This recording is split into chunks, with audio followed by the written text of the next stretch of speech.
Okay, sure.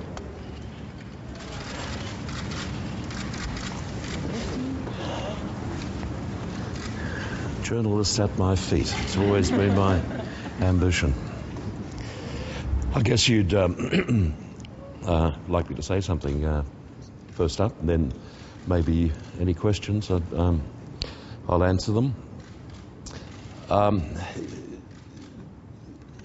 This is no shock, because we've known for some time that Don wasn't well, and particularly on the weekend I got a message via his wife, Jane, or his former wife, Jane, that things didn't look too good. And you feel you're prepared for it, but you're not really. And in this case, I suppose the major interest is the fact that he was one of the leading Australian television stars, and certainly one of the most successful in the history of Australian television. But for me and a lot of other people, it's more than that.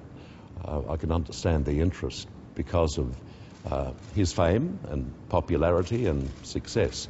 But in my case, I'm talking about someone whom I love dearly. I recognise him as a terrific performer, but also someone who was certainly the most generous performer that I've ever worked with. Generous in the sense that he didn't mind where the laughs were coming from and who was getting the laughs. That is perhaps not totally unique, but it's pretty rare. And the thing that surprises me about the success that Don and I had as a team in his show was the fact that before the very first show, we hardly knew each other. I knew of him, of course, and probably at social functions we'd wave to each other across a crowded room. But he came into the national variety show called The Don Lane Show. Of course, he'd done one in Sydney for many years in 1975, and I can't recall, maybe with the exception of a telethon, of ever working with him before. And that's quite an ask, not only of myself as the stooge or the partner or the second banana, call it what you will, but also for the star of the show. And I think it's safe to say on the first show we clicked, which is not usually the happening. You usually take a little while before some sort of rapport or chemistry, or call it what you will, occurs. I think it came from the fact we were very different people, and the fact, as I've mentioned a number of times today, and also throughout the years, that he was that generous performer who didn't mind sharing. From a personal point of view, I haven't been racking my brain since the news, but over the years I've tried to think of one occasion when perhaps Don and I had a difference of opinion and maybe angry words, and I can't come up with one. I do remember coming back for one of the seasons of the show, maybe in the late 70s or early 80s, and Don had a pretty rough trip back from LA, and when we first got together before the show went to air that year, over a coffee, in his case, and a Diet Coke in mine, he said that when things got really tough on board that plane, he thought they were going to go down. He thought, well, this is at least Bertram, that's what he used to call me, Bertram or Moonface. This is his opportunity to talk about the real Don Lane. This is the opportunity, and all I can say is I cannot think of anyone whom I like more in the industry, anybody I enjoyed working with more than Don Lane, and I hope I'm part of a team now and throughout the years to come to make sure that the memory of Don is justified as what it should be, and that is a man who reinvented variety talk shows. In the mid-70s, it was thought that they were on their last and maybe wouldn't see the distance out. Through the talent and auspices of Don, a man called Peter Feynman, who was the producer-director and who at that time was at the absolute top of his game, variety took on a new meaning. There were, pardon me, there were satellite interviews. There were world-famous guests who were coming live onto the show. You've got to remember, in the Graham era, which was a wonderful one, but it was mainly comedy, and mainly Graham and a couple of people close to him. In the case of Don, he shared the set with some of the biggest names in show business. And it was the sort of thing that really hadn't been done before. And I think variety lasted a little longer, or perhaps more than a little longer, because of the fact that Don all of a sudden got a national audience, and those people who knew him very well in Sydney for his television work, all of a sudden their numbers were extended to a national audience. Just on a personal note, to me it's a great loss. I haven't bothered really thinking about what I would say today, but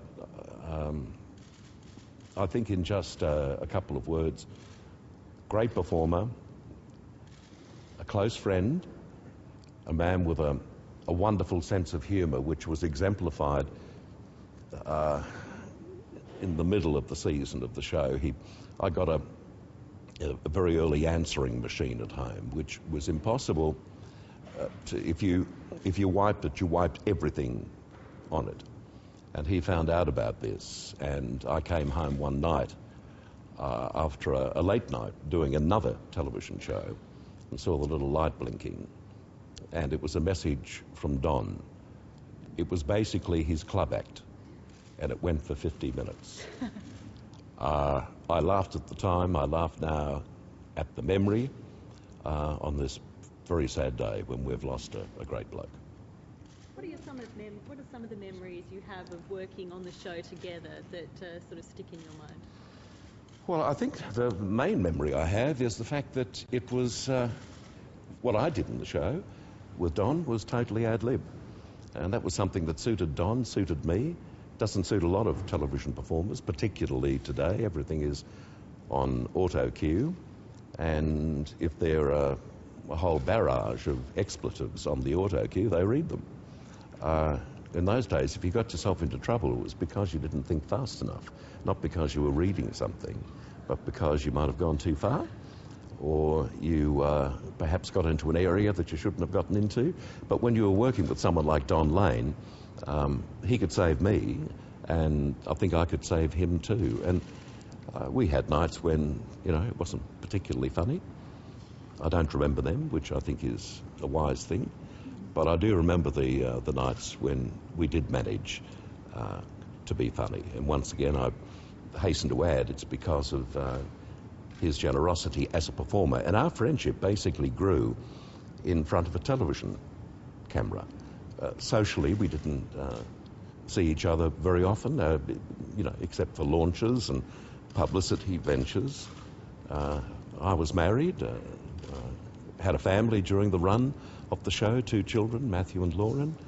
Don, early in the piece, was fancy-free, and he had a lot of fun. I remember always on an evening when I'd go around to say hello to him in his dressing room and say hello to the female guest that he had there, I always double-checked the name, because I got it wrong on a couple of occasions and actually argued with one girlfriend that I'd met her before, but I hadn't. This is, of course, prior to a serious relationship with Jane. I think in some ways he might have been envious of the fact that I had a very happily orchestrated marriage, orchestrated in the sense that I was able to work pretty hard, but I had a loving wife at home who understood, because she was in show business too. What Don didn't realise, sometimes when I saw those girlfriends, I was a bit jealous of him too. We were different, but in terms of wanting a certain type of show to go to air, we were one. They're some of the memories I've got today. What was it about him that made him such a huge star? He's a good-looking man, very good-looking man, very tall. Toward the end of some of the variety shows that preceded the Don Lane show, I think the average age of the audience might have been, 50, 55, whatever. And also the average age of some of the performers was 55 or 60 or whatever. But when Don came along, I think the average age dropped down to a very pleasing, 20, 25, 30. Young people loved him. And not that I thought about it at the time, but looking back on it now, through Don, I was able to get to a younger audience too. And that's the audience that television networks love.